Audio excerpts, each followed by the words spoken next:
just how much is possible when industry, builders and government get together to improve the way things are done. Well, last year, Dan visited a property in British Columbia to see how the implementation of an energy efficiency step code is creating a pathway to net zero construction by 2032. Hi! Good morning. Welcome to our net zero house. It's great to be here. We talk about net zero homes a lot these days, but what does it really mean? Well, it's about energy use, of course, energy reduction, energy efficiency, and energy generation. This incredible property seamlessly brings some of those things together.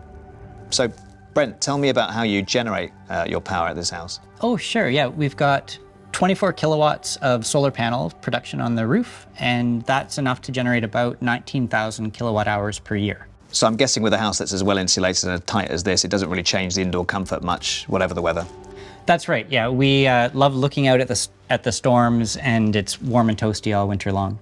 But you've got these great big windows, which I would have if I had a view like this, of course. But does that give you any loss, or perhaps do you get some gains out of it? Yeah, we get a lot of gain, especially in the winter. We were away on vacation for a couple of weeks in February.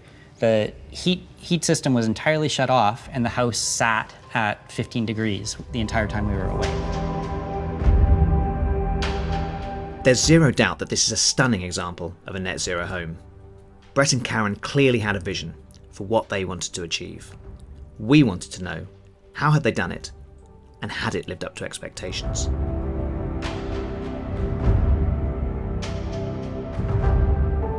So you went to step code 4, That's and right. you're 40% more efficient than a house built in 2017. So what did you have to do to get to that point? So we started with a fairly standard wood frame 2x6 construction and upgraded. We put insulated concrete forms in the foundation, upgraded the house wrap so there's a very good air barrier and vapor barrier, and the house is extremely airtight. And then as part of that, dropped the ceiling so that all of the electrical in the ceiling for the pot lights and things like that doesn't interfere, doesn't penetrate the building envelope. Beyond that, with the air tightness, we instead of having a propane stove or a gas stove, we went with an induction cooktop. And that way we don't have to vent to the outside as much. And so we can keep that warm air warm and in the house. And did you ever think about going to step code 5? We thought about it, and then when we looked into it, it would have involved exterior insulation, and with the solar on the roof already, we were already net zero, and it would have changed the look of the house a little bit.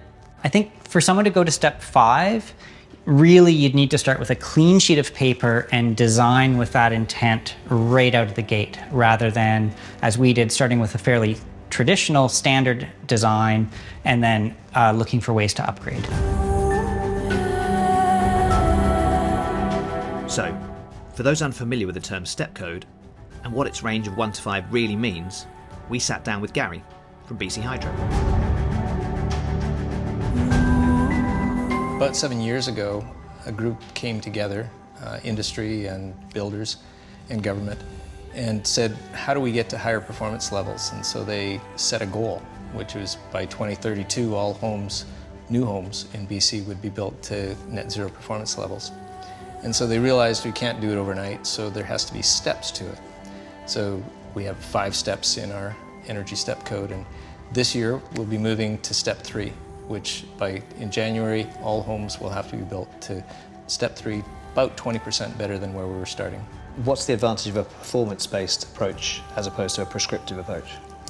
It gives a lot more flexibility to the design. The owners and the builders can do such things as trade off better windows for smaller walls. When you look at it holistically, you can make all sorts of adjustments, as opposed to prescriptive, which says that's the way the wall's got to be. And heat pumps is a thing you work on a lot across multiple applications, right? Yeah, heat pumps, we use it to heat water in space, cool the space too. There's clothes dryers, so they'll play a big role.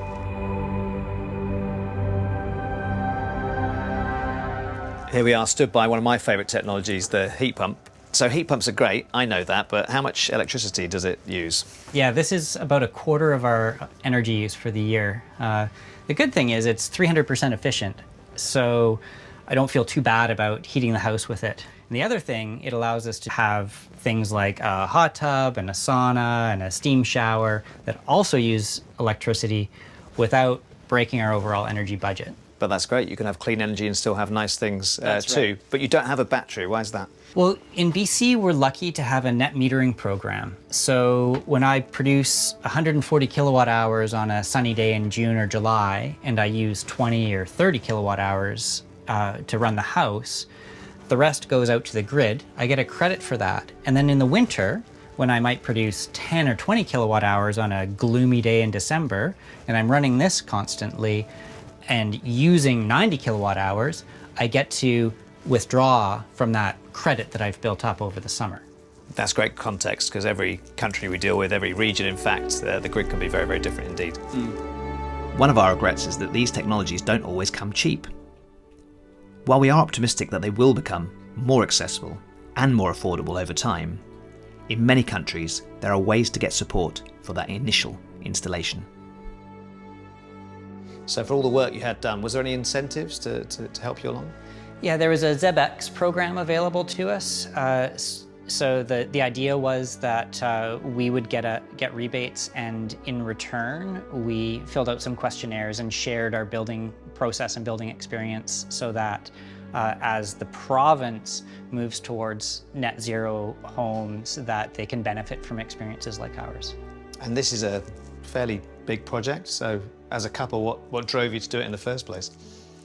You know, we hold this shared value around sustainability, and it was really important to us that we be able to create something where we were using no more than we really absolutely had to, just wanting to be good stewards of energy use, recognizing that it is a finite resource. We are very grateful for the partnership of BC Hydro just as an innovative utility in British Columbia that allows us the opportunity to be able to contribute to the grid.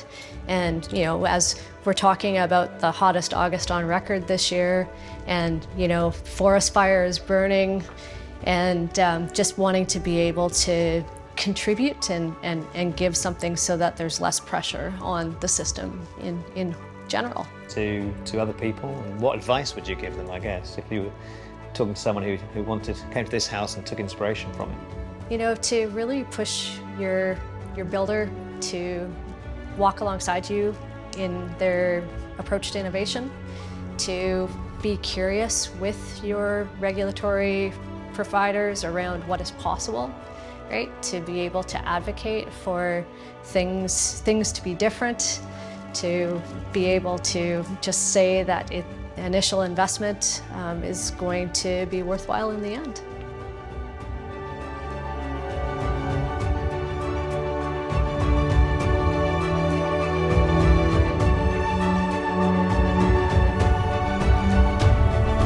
We need progressive energy companies like BC Hydro to help us decarbonise our homes. And the net zero home behind us is a superb example of what can be done. But we can't just rely on individuals like Brent and Karen Mooder. We have to get much more from policymakers, from governments and others to turn the tide against fossil fuels. And I know what you're thinking. This property is unattainable, it's too expensive. But what I would say to anyone looking to decarbonise their home is there are ways that you can begin. Well, we've gotten pretty good at building single-family homes like this one, and we've got a few projects, multi-unit residential buildings, but the next step is building a net zero neighborhood, and that's going to allow us to do trade-offs, like one building could shut down a little bit and another building gets what they need. And so managing those loads so that we can utilize our system better and save money for our ratepayers while providing an all-electric solution. That's where we got to go. We have all the ingredients, we just have to put it together and do it consistently. I'm confident we can get there.